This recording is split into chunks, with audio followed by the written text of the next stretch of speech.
Hello, ladies and gentlemen. This is Sandra Brown of Pushing 80, because that's what I'm doing, pushing 80. And just thought before I continue working in my yard here today that I'd just stop and say hello to you.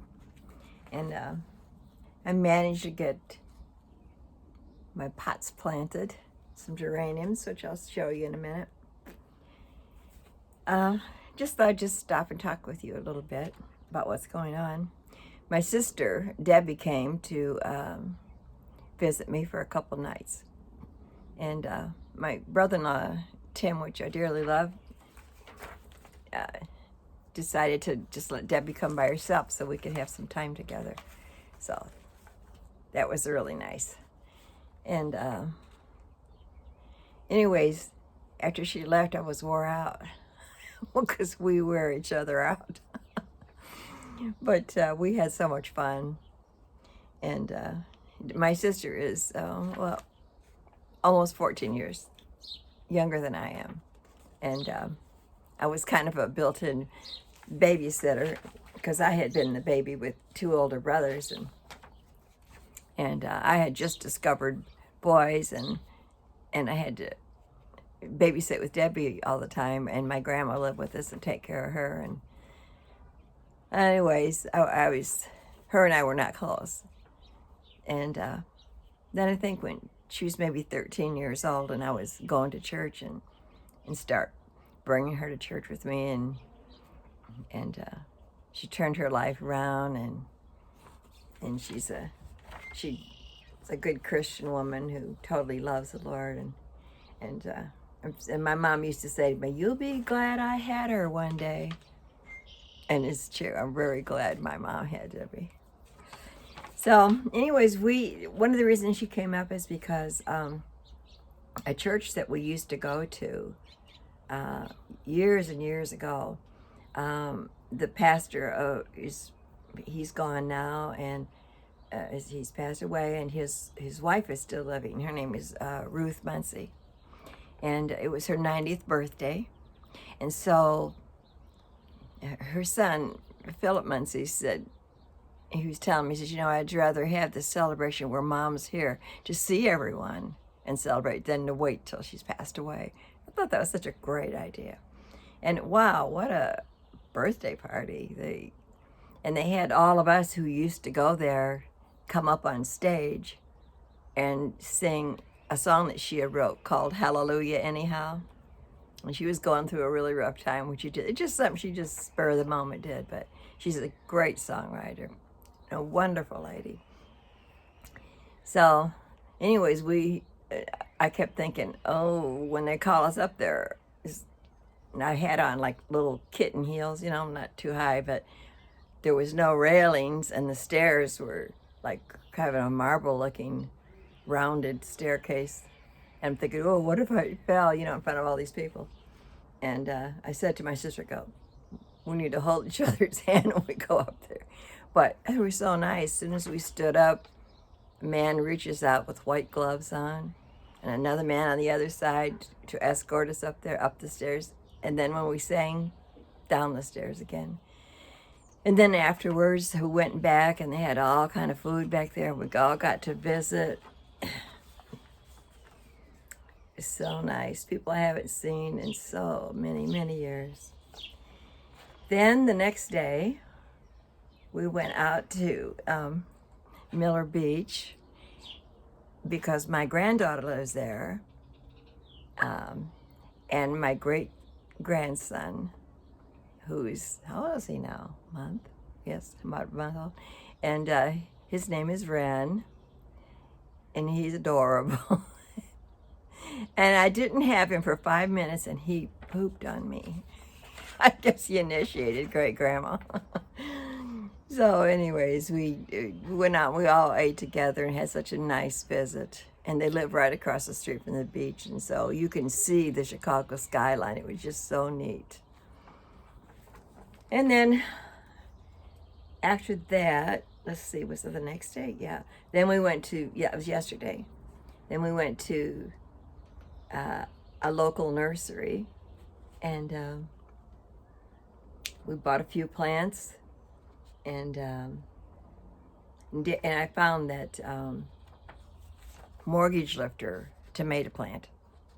And actually, I gave it to my sister because I think I've got some growing in my garden. They come up volunteer, and I'm sure it is. So, but anyways, that was great fun. Then we went to Crown Feed. Remember when I did that video with Crown Feed? They had the bird feeders and all the stuff. Well, we went there, and I found some moss roses for Larry because I couldn't find them at the nursery, and so I planted moss roses for him, and I made a big mess out here yesterday on the sidewalk with dirt and everything, and so I had to hose all that down. But anyways, I do have, excuse me while I get I would like to get this camera off of here so I can show you. Okay.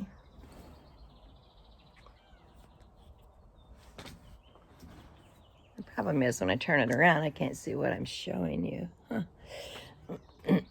Okay, so I got these into the pots now. Millie's looking at to see if I did a good job. And this was the hanging plant, so it's too hot since I cut the bushes because too much sun. So I got that in here because it's very shady there. Put some here. And at the church one time, they gave the mothers some lilies, white lilies. So I just planted that in here. And these are my daylilies. They're going to be blooming soon. And I thought these geraniums were just, they're going to go with all this, you know, the seat covers, and I've got on the cushion covers. It's all going to go in there. Isn't that a pretty color? And I bought them for the back, but they were so pretty, I just set the pots in here.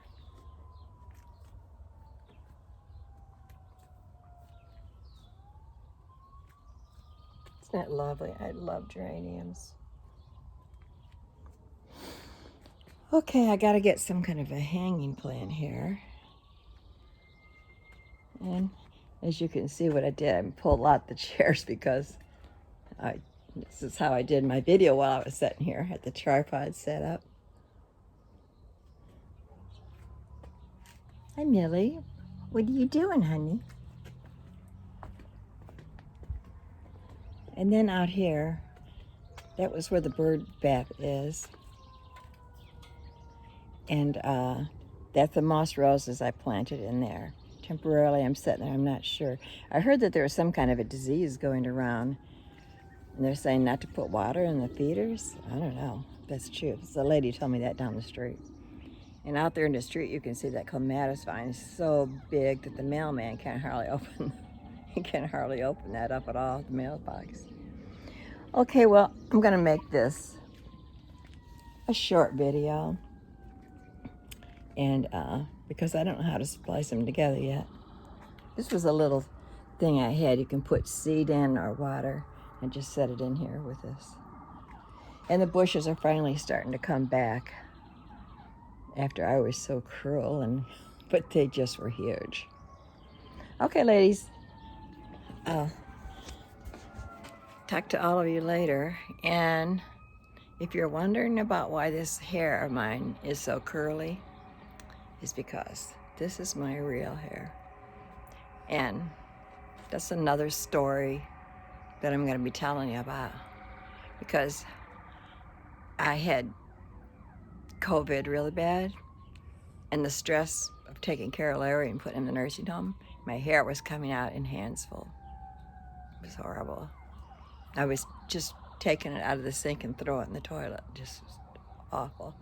So, yeah, I've been wearing a topper in a lot of the videos just to cover it up till it grows in. And so this is like the straggly stuff that's left, but now it quit falling out, so I just got to give it time. It'll be another story. Okay. Oh, wait, I got to read you something too. I can't leave you without that. Without a script. Wipe all our tears away. And there's got to be no more crying or grief, and all the old order of things are going to pass away, and it's all going to be new. We do have a hope if you're a Christian. We do have a hope. And two, I want to say to some of you, and I don't know why I'm saying this, but I think it's probably for a reason. If there's your loved one who passed away, if there was things that you needed to forgive him for, do it for yourself. Forgive them. But you're going to see how God can move in your life after that. Because, and the hurt may still be there. And I understand that. But just verbally say to God, God, I forgive them. Just say it and tell the Lord, say, Lord, I can't do it on my own. Help me to forgive them so that you can go on. You know, we have to do that. We just have to do it. Love all you guys. And I'll be doing another short video in the back. Okay? Bye-bye now.